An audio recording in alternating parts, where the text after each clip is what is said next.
दोस्तों नमस्कार। आज मैं आपके लिए 12th क्लास की फ्लेमिंगो बुक का सेकंड चैप्टर लाई हूँ, जिसका नाम है लॉस्ट स्प्रिंग। तो मैं ज़्यादा देर नहीं लगाऊंगी, बस हम लोग एक्सप्लेनेशन स्टार्ट करते हैं। आपने मेरा पहला एक्सप्लेनेशन देखा होगा एंड आशा करती हूँ कि आपको मेरा ये भी पसंद आए। चलिए स्टार्ट करते हैं। Lost spring. लॉस्ट स्प्रिंग, जैसा कि चैप्टर का नाम आपको सुनाई दे रहा है, जो लिखा हुआ है, स्प्रिंग यानी आपको पता है बसंत, और बच्चों को हम बसंत के रूप में ही देखते हैं। तो यहाँ पर लॉस्ट स्प्रिंग यानी कोई खोया हुआ बसंत। स्टोरीज ऑफ स्टोलन चाइल्डहुड, ये जो लॉस्ट स्प्रिंग है ये स्टोलन चाइल्डहुड यानी बच्चों का जो बचपना खो जाता है, उसके ऊपर ये कहानी लिखी गई है। इसके राइटर हैं अनीस जंग। was born in Rourkela and spent her childhood and adolescence in Hyderabad. इन्होंने अपना चाइल्डहुड और एडोलसेंस हैदराबाद में ही पूरा किया है। And she received her education in Hyderabad. उन्होंने अपनी जो एजुकेशन है, जो पढ़ाई है, वो भी हैदराबाद में ही की। And in the United state of America, और यूनाइटेड स्टेट ऑफ अमेरिका में भी पढ़े हैं। हर पेरेंट्स वर बोथ राइटर्स। इनके जो पेरेंट्स थे दोनों ही राइटर्स थे। Anees Jung began her career as a writer in India. Anees Jung ने जो अपना करियर है राइटर की तरह वो इंडिया में शुरू किया। She has been an editor and columnist for major newspapers. वो उन्होंने कई सारे मेजर न्यूज़पेपर्स में एडिटर और कॉलमनिस्ट का काम भी किया है। एंड अब्रॉड यानी विदेशों में भी उन्होंने ये काम किया है। And has authored several books. इन्होंने कई सारी बुक्स भी लिखी हैं। The following is an excerpt from her book titled lost spring. आज की जो हमारा चैप्टर है लॉस्ट स्प्रिंग, ये इनकी एक बुक है जिसमें पूरी स्टोरीज ऑफ स्टोलन चाइल्डहुड की कई सारी स्टोरीज़ हैं। उनमें से एक चैप्टर ही हमारा है। Here she analyses the grinding poverty and traditions. यहाँ इन्होंने एनालाइज किया है कि इंसान में कैसी पावर्टी, गरीबी कितनी हद तक रहती है, और कुछ उनके ट्रेडिशंस भी ऐसे होते हैं जो उनको गरीबी लाते हैं। Which condemn these children to a life of exploitation. और यही कारण होते हैं कि इनके कारणों की वजह से इनके बच्चों की जो लाइफ है वो पूरी तरीके से एक्सप्लॉयट हो जाती है, बर्बाद हो जाती है। तो हम इन राइटर की जो कंसर्न है बच्चों के प्रति, जो चिंता है, वो इस चैप्टर में पढ़ते हैं। कुछ एक्सप्रेशंस हैं जैसे कि लुकिंग फॉर यानी ढूंढना, सर्च करना। Slog the day light hours यानी कि पूरा दिन कहाँ बिताना। रूफ ओवर हिज हेड यानी कि छत होना सर पर। परपिचुअल स्टेट ऑफ पावर्टी यानी बहुत ही दयनीय स्थिति गरीबी की। एंड डार्क हटमेंट्स यानी कि इतने ज़्यादा हट झोंपड़ियाँ जिनमें लाइट नहीं है, अंधेरा है। And impose the baggage on the child, और बच्चों पर एक तरीके का वज़न रख देना घर चलाने का, वो भी इस चैप्टर में हम पढ़ेंगे। ये कुछ हमारे वर्ड्स थे, कीवर्ड्स थे जो यूज़ होने वाले हैं। चलिए स्टार्ट करते हैं chapter. Sometimes I find a rupee in the garbage. ये एक वर्ड है, एक लाइन है जो आपको आगे चैप्टर में पढ़ने को मिलेगी, जो किसी के द्वारा कही गई है। एक चीज़ मैं यहाँ पर आपको नोटिस कराऊंगी कि जैसे कि ये जो यहाँ पे सिंगल इन्वर्टेड कॉमा में दिया हुआ है, इट मीन्स जब कोई स्लोगन या कोई किसी के द्वारा कही गई कोई एक टॉपिक होता है, कोई एक कोट होती है ना, कोटेशन होती है, तो उसको हम सिंगल इन्वर्टेड कॉमा में रखते हैं। और जब कोई पूरी बात कहता है, कोई अपना सेंटेंस कंप्लीट करता है, कोई बात कहता है किसी दूसरे से, वो हम डबल इन्वर्टेड कॉमा में रखते हैं। ठीक है, सो रिमेंबर इट। चलिए आगे बढ़ते हैं। Why do you do this? I ask Sahib, whom I encounter every morning scrounging for gold in the garbage dumps of my neighborhood. Why do you do this? तुम ऐसा क्यों कर रहे हो या क्यों करते हो? आई आस्क साहिब, मैंने साहिब से पूछा। whom I encounter, जिसको मैं मिली थी, every morning scrounging for gold, जिससे मतलब मिलती हूँ कहाँ पे? हर सुबह गोल्ड की सर्च में। इन द गार्बेज डंप, ठीक है, जो कचरे का ढेर होता है ना, गार्बेज डंप कचरे का ढेर, उसमें। ऑफ माई नेबरहुड, मेरे पड़ोस में जो गार्बेज का डंप होता है यानी जो कचरे का ढेर होता है, उसमें स्क्राउंजिंग फॉर गोल्ड यानी वो कुछ खकोरते रहते हैं, कुछ ढूंढते रहते हैं।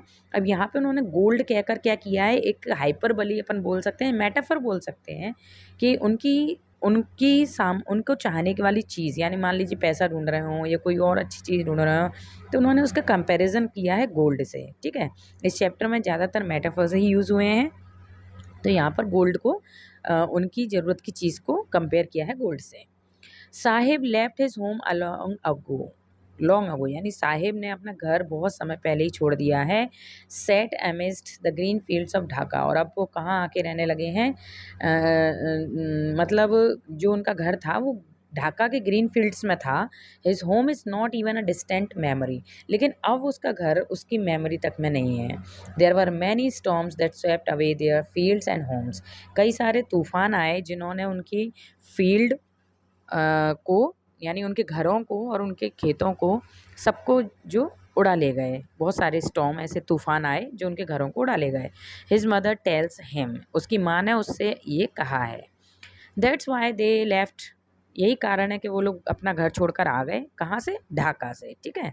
Looking for gold in the big city, ढूंढने के लिए, सर्च करने के लिए गोल्ड को इस बड़ी सिटी में जहाँ पर वो रहते हैं। वेयर ही नाउ लिव्स, जहाँ पर अभी वो रहता है। I have nothing else to do, मेरे पास कुछ नहीं है करने के लिए। देखिए डबल इनवर्ट कॉमा में लिखा हुआ है, इट मीन्स ये बोल रहा है, किसी से कह रहा है। ही मटर्स, मटर्स यानी अपने आप में ही बड़बड़ाना, तो धीरे से बड़बड़ा कर कहता है। जब ये कब जवाब दे रहा है वो, जब उसने शुरू में ही क्वेश्चन किया था कि why do you do this, देखिए ये first line, why do you do this है ना, ये क्वेश्चन किया था, तब उसने ये जवाब दिया था कि I have nothing else to do, मेरे पास कुछ और करने के लिए है ही नहीं। लुकिंग अवे मतलब कहीं देख कहीं और रहा है, और मन में ही बड़बड़ाता हुआ बोल रहा है कि कुछ है ही नहीं करने के लिए, तो क्या करें। गो टू स्कूल, आई से ग्लिबली, मैंने मजाकिया तौर में उससे पूछा, उससे कहा कि स्कूल जाओ। Realising immediately how hello hollow the advice must sound, तुरंत ही जब मैंने उससे ये क्वेश्चन किया कि स्कूल जाओ, तो मेरे दिमाग में एकदम से मुझे रियलाइज़ हुआ कि मतलब मैंने जो उसे एडवाइस दी है वो कितनी खोखली है। हम लोग एडवाइस तो दे देते हैं, लेकिन हम सोचते नहीं हैं कि वो उस बंदे को वो एडवाइस कैसी लगेगी, यानी अगर वो स्कूल जा सकता तो क्यों नहीं जाता, है ना। तो मुझे रियलाइज़ हुआ कि मैंने उससे जो एडवाइस दी है वो बहुत ज़्यादा मेरी क्या हो गई है, थोड़ी ओवर हो गई है ना। There is no school in my neighbourhood, उसका जवाब आता है कि मेरे पड़ोस में कोई भी स्कूल नहीं है। नेबरहुड यानी पड़ोस में कोई भी स्कूल नहीं है। When they build one I will go, क्या कह रहा है वो, कि जब वो बना देंगे तब मैं चला जाऊंगा। If I start a school will you come, अगर मैं स्कूल स्टार्ट करूँगी तो क्या तुम आओगे। आई आस्क हाफ जोकिंग, मैंने थोड़ा मजाक करते हुए उससे पूछा कि जब मैं स्कूल स्टार्ट करूँगी तब तुम आओगे। Yes he says smiling broadly, उसने कहा हाँ, और बड़ी सी स्माइल देकर। A few days later I see him running up to me, कुछ दिनों बाद मैंने उसे देखा कि वो दौड़ता हुआ मेरे पास आता है। And is your school ready, वो दौड़ते हुए मेरे पास आके क्या कह रहा है मुझसे, कि क्या तुम्हारा स्कूल रेडी हो गया। It takes longer to build a school I say, embarrassed at having made a promise that was not meant, मैंने उसे जवाब दिया कि स्कूल बनने में टाइम लगता है। जब मैंने उसे ये जवाब बोला, जब मैं उससे ऐसा कहती हूँ तब मैं कैसा फील कर रही हूँ, एम्ब्रेस्ड, शर्मिंदगी महसूस कर रही हूँ, क्योंकि मैंने उससे जो प्रॉमिस किया था वो एक फेक प्रॉमिस था, दैट वाज नॉट मेंट, जिसका कोई मतलब ही नहीं था। But promises like mine abound in every corner of his bleak world, लेकिन जो प्रॉमिस हैं जैसा कि मैंने किया है, ऐसे प्रॉमिसेस संसार के, इस अंधेरे संसार के जाने कितने अंधेरे कॉर्नर्स में, कितने घरों में, कितने बच्चों को कई लोगों ने किए होंगे। After months of knowing him I ask him his name, कई महीनों तक उसको जानने के बाद I ask him his name, मैंने उससे उसका नाम पूछा। साहिब आलम, ही अनाउंसेस, उसने अनाउंस किया, उसने बोला अपना नाम, क्या नाम बोला, Sahib Alam. He does not know what it means, उसी को नहीं पता था कि उसके इस नाम का मतलब क्या है। If he new it's meaning, अगर उसे इस नाम अपने नाम का मतलब पता होता, लॉर्ड ऑफ द यूनिवर्स, जिसका मतलब क्या है, यूनिवर्स का भगवान, लॉर्ड ऑफ यूनिवर्स यानी ब्रह्मांड का ईश्वर। He would have a hard time believing it, अगर उसे पता होता उसके नाम का मीनिंग, तो उसे विश्वास करने में बहुत मुश्किल होती। क्यों होती, क्योंकि नाम इतना बड़ा है और वो क्या कर रहा है इस समय, कचरा बीन रहा है। Unaware of what his name represent he roams the streets with his friends, अपने नाम के मीनिंग को जाने बगैर वो इधर से उधर रोम कर रहा है, घूम रहा है गलियों में अपने दोस्तों के साथ। An army of bear foot boys, कौन से दोस्त हैं, उन दोस्तों का झुंड जो बेयर फुट है, नंगे पैर है, चप्पल तक नहीं है पैरों में। Who appear like the morning bird, जो कि सुबह-सुबह दिखाई देते हैं, जैसे कि सुबह-सुबह चिड़ियाँ चहचहाती हैं, तो मॉर्निंग बर्ड्स की तरह सुबह-सुबह दिखाई देते हैं एंड डिसअपीयर एट नून, और दोपहर में गायब हो जाते हैं। ओवर द मंथ्स, महीनों तक, I have come to recognise each of them, मतलब जैसे-जैसे महीने गुज़रते गए, मैं धीरे-धीरे एक-एक को पहचानने लगी। Why aren't you wearing chappals? I asked one. उनमें से एक को मैंने पूछा कि तुम चप्पल क्यों नहीं पहनते हो? My mother didn't bring them down from the shelf, he answered simply. उसने बड़े ही सिंपली जवाब दिया मुझे कि मेरी माँ उसे शेल्फ से यानी अलमारी से उतार कर नहीं देती है। Even if she did he will throw them off, adds another. Adds another मतलब दूसरे ने जवाब दिए, दूसरे ने ऐड कर दी उसी में बात कि अगर वो दे भी दे, इवन इफ शी डिड, अगर वो दे भी देना चप्पल उतार के, तो he will throw them off, ये उनको फेंक देता है। Who is wearing shoes that do not match? तो वो बच्चा क्या जवाब दे रहा है? कौन पहनेगा ऐसे शूज़ जो मैच ही नहीं करते हैं? When I comment on it, जब मैंने इस पर कमेंट की, he shuffles his feet and says nothing. उसने अपने पैरों को रगड़ा और कुछ नहीं बोला। I want shoes, says a third boy who has never owned a pair all his life. उनमें से एक बच्चा बोला, मुझे चाहिए जूते, जिसने आज तक अपने जीवन में पेयर यानी दोनों पैरों की चप्पल अभी तक नहीं पहनी थी। Travelling across the country, I have seen children walking bear foot. मैंने कंट्री में जाने कहाँ-कहाँ ट्रैवल किया है, मैंने कई सारे बच्चों को देखा है जो कि नंगे पैर चलते हैं। In cities on village roads, कहाँ पर? शहरों में, विलेज में, रोड पर, सड़कों पर। It is not lack of money but a tradition to stay barefoot. ये उनके लैक ऑफ मनी का कारण नहीं है कि उनको पैसे नहीं हैं इसलिए वो चप्पल नहीं पहन पाते हैं, इसलिए वो नंगे पैर रहते हैं, नहीं।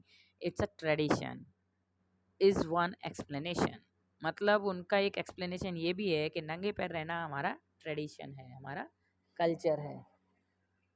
I wonder if this is only an excuse to explain away a perpetual state of poverty.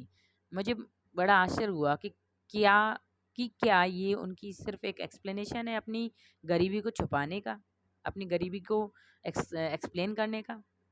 I remember story a man from Udupi once told me. मुझे एक स्टोरी याद आती है एक उडीपी के इंसान की, जिसने मुझे बताया था as a young boy he would go to school past an old temple, कि जब वो यंग बॉय था तब वो अपने पास के ही मतलब बच्चा था तब वो अपने पास के ही एक स्कूल में जाता था जिसके पास में टेम्पल था, मतलब एक टेम्पल में ही स्कूल था। Where his father was a priest, उस टेम्पल में उसके फादर ही पुजारी थे। He would stop briefly at the temple and pray for a pair of shoes. वो वहाँ रुकता था टेम्पल में और शूज़ के लिए प्रे करता था। 30 years later I visited his town. 30 साल बाद जब मैं उसकी टाउन में गई एंड द टेम्पल, और उस टेम्पल में गई which was now drowned in an air of desolation, जो कि अब पूरी तरीके से क्या हो गई है, बदलाव में बदल गई है। वो जगह जहाँ पे वो प्रीस्ट का वो बच्चा बोल रहा था कि मैं प्रार्थना करता था जूतों के लिए। तो इन द बैकयार्ड, वहीं उस मंदिर के बैकयार्ड में, where lived the new priest, एक नया प्रीस्ट आकर रहने लगा है। There were red and white plastic chairs, जहाँ पर रेड और वाइट कलर की प्लास्टिक की चेयर भी रखी हुई हैं। A young boy dressed in a grey uniform, वो लड़का, मतलब ये वो लड़का नहीं है, दूसरा लड़का है। तो एक लड़का है जो ड्रेस पहने हुए हैं, ग्रे यूनिफॉर्म पहने हुए हैं, वियरिंग शॉक्स, मोजे पहने हुए हैं, शूज़ पहने हुए हैं।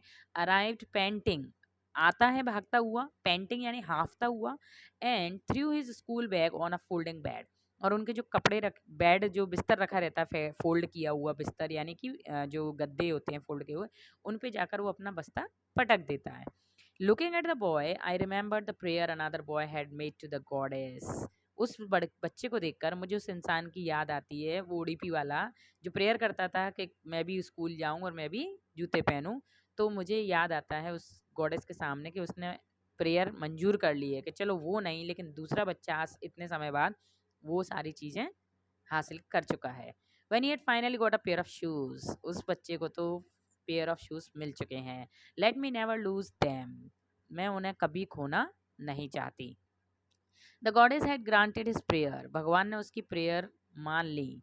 Young boys like the son of the priest now wore shoes, अब उस समय के प्रीस्ट के बच्चे, पुजारी के बच्चे शूज़ नहीं पहन पाते थे, लेकिन अब पहन पा रहे हैं।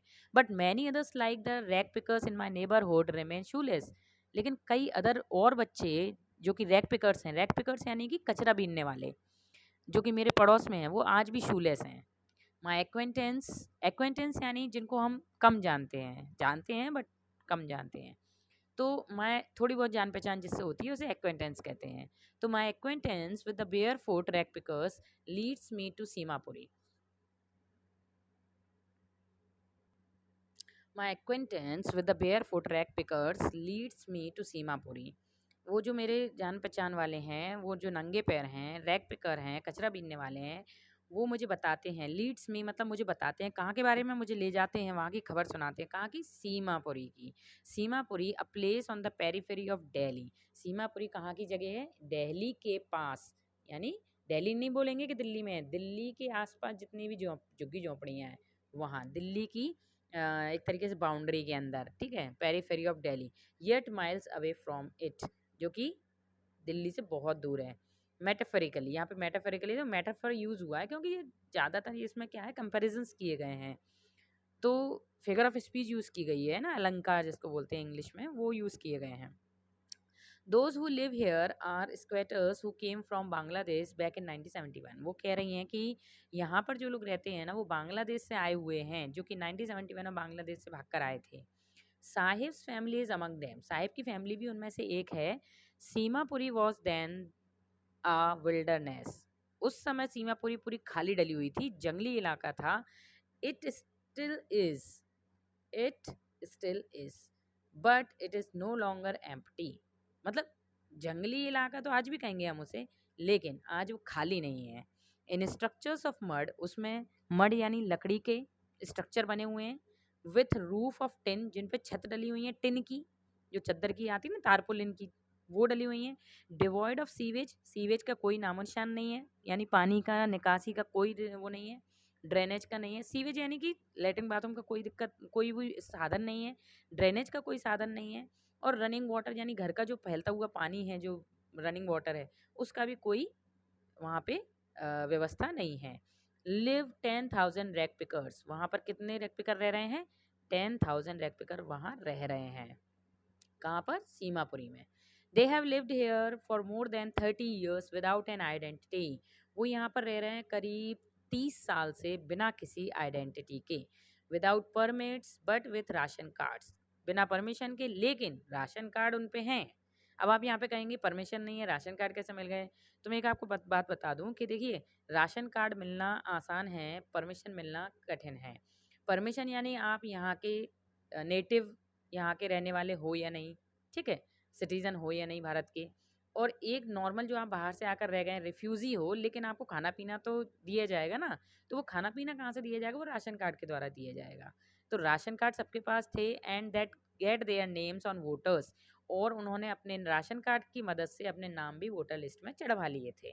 And enable them to buy grain, और जिस वजह से वो लोग कम से कम अनाज तो खरीद लेते थे। Food is more important for survival than an identity.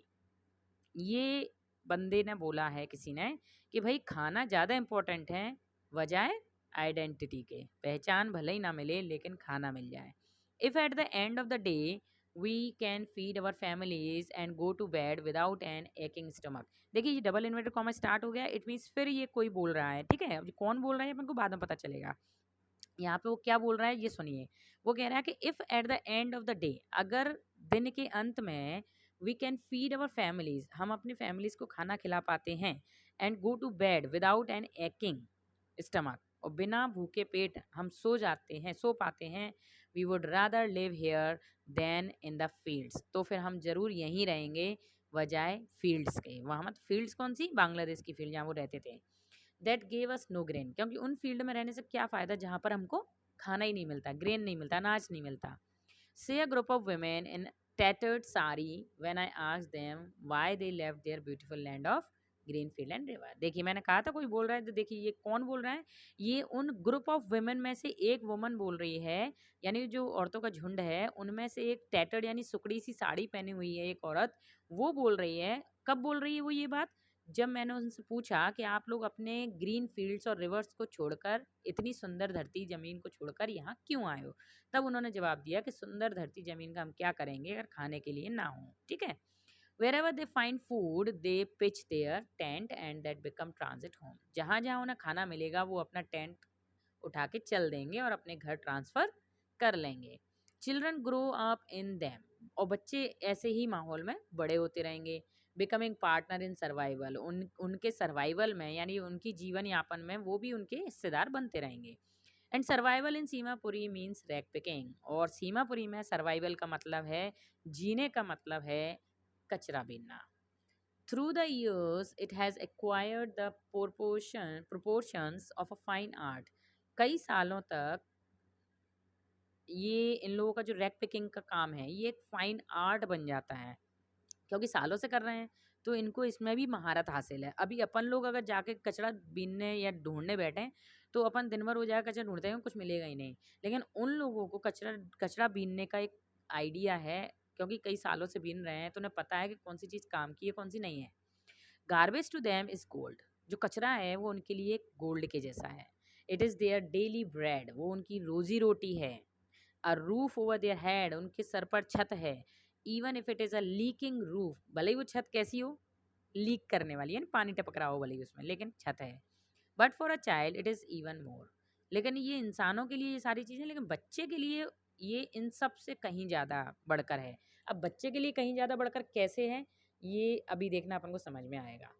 बच्चे के लिए इस सबसे ज़्यादा बढ़कर है, यानी खाना, छत, इन सबसे ज़्यादा बढ़कर बच्चे के लिए है। कैसे है देखिए, आई समटाइम, ये फिर कोई बोल रहा है, देखिए इन्वर्टेड कॉमा में लिखा हुआ है, ठीक है?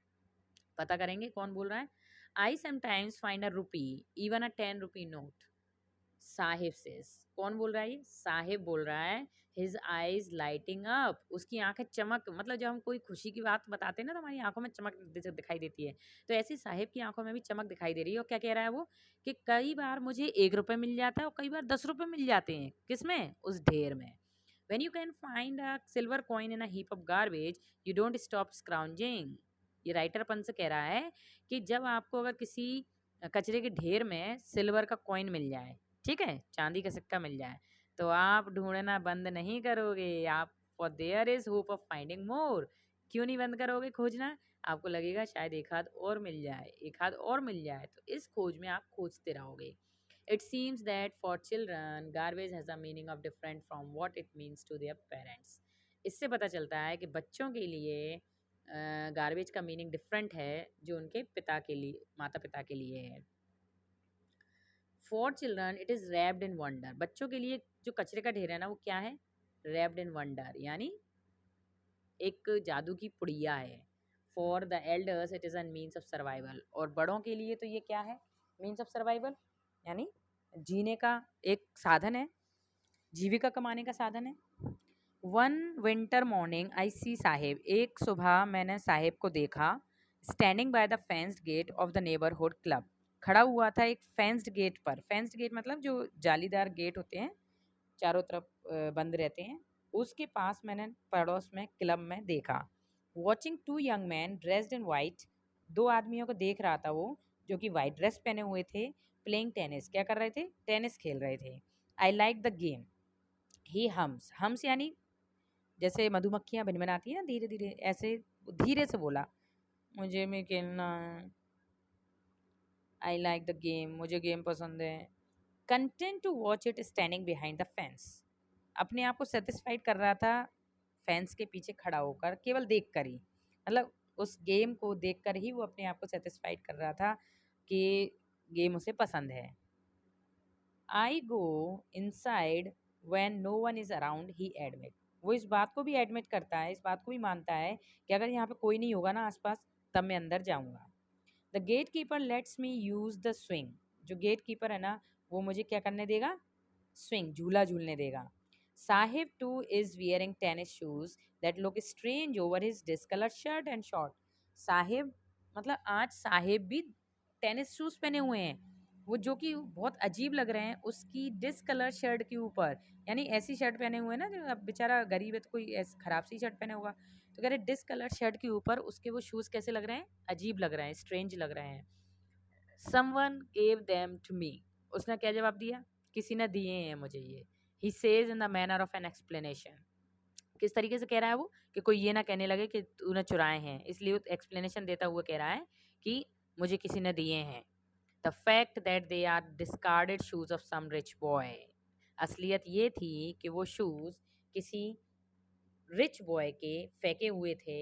Who perhaps refused to wear them, जिसने शायद मना कर दिया होगा पहनने से। Because of a hole in one of them, क्योंकि उसमें से एक में होल था। डज नॉट बॉदर हिम, जो उसे बिल्कुल परेशान नहीं करते। किसे? साहेब को। For one who has walked bear foot.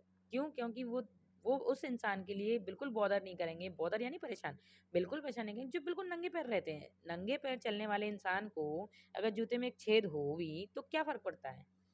Even shoes with a hole is a dream come true. भले ही उस शूज़ में, उस जूते में छेद है, फिर भी साहिब का जो सपना था वो पूरा हो गया। But the game he is watching so intently is out of his reach. लेकिन जो गेम जिसे वो बड़े ही इंटेंटली यानी बहुत ही इच्छा के साथ देख रहा था, वो ज़रूर उसकी आउट ऑफ रीच है, यानी उसकी पहुँच से दूर है। This morning Saheb is on his way to the milk booth. आज, ये आज की बात चल रही है, ठीक है? ये जो बता रही थी अपन को, कहानी सुना रही थी, उस समय की बात थी, अब आज की बात है जी। दिस मॉर्निंग यानी आज की सुबह साहिब इज़ ऑन हिज वे, साहिब अपने रास्ते जा रहा था टू द मिल्क बूथ। कहाँ पे? मिल्क बूथ, दूध की दुकान पर। In his hand is a steel canister, उसके हाथ में आज स्टील का कैनिस्टर है। I know, I now work in a tea stall down the road. ये कौन कह रहा है? साहिब कह रहा है। He says pointing in the distance, मतलब दूर उंगली से पॉइंट करके बताता हुआ कि मैं अब उस टी स्टॉल में काम करता हूँ। वो नीचे, सड़क के नीचे स्टॉल बनी हुई ना, मैं वहाँ पे काम करता हूँ, ऐसा वो बोल रहा है। I am paid 800 rupees and all my meal. मुझे 800 रुपये मिलते हैं और खाना पीना भी मिलता है। Does he like the job? I ask, मैंने पूछा क्या उसे ये जॉब पसंद है? His face I see has lost the carefree look. उसका चेहरा, मैं देख सकती थी कि उसने वो लुक खो दिया है। कौन सा लुक? Carefree look. जब वो अपने कट्टों, वो जो कट्टे टांगे रहते हैं पीठ पर और कचरा बीनते हैं ना, तो टेंशन फ्री लुक था उसके चेहरे पे। लेकिन आज उसके चेहरे पे टेंशन दिख रही है, क्योंकि अब किसी के अंडर काम कर रहे हैं ना। The steel canister seems heavier than the plastic bag he would carry so lightly over his shoulder. जो स्टील का कैनिस्टर है आज वो बहुत हैवी लग रहा है उसे, उस प्लास्टिक बैग से जो वो हमेशा अपने शोल्डर पे टांगे रहता था। यानी वो प्लास्टिक बैग तो लाइट था, लेकिन जो स्टील का कैनिस्टर वो हैवी है। द बैग वॉज हिज, क्योंकि वो जो प्लास्टिक का बैग था जिसे वो कट्टा टांगे रहता था अपने पीठ पे, वो उसका खुद का था। The canister belongs to the man, और जो कैनिस्टर आज वो टांग के ले जा रहा है वो उस आदमी का है। Who owns the tea shop, जिसकी वो टी शॉप है, जो मालिक है टी शॉप का। Saheb is no longer is own master. Saheb अब अपना मास्टर नहीं रहा, यानी पहले वो जब कचरा बीनते थे खुद के मास्टर होते थे, इंडिपेंडेंट होते थे, कोई उन्हें फ्रीडम रहती थी उनके पास कहीं भी जाने की। लेकिन आज जब वो किसी के अंडर काम कर रहा है तो आज वो फ्रीडम नहीं है, आज वो अपना खुद का मास्टर नहीं है।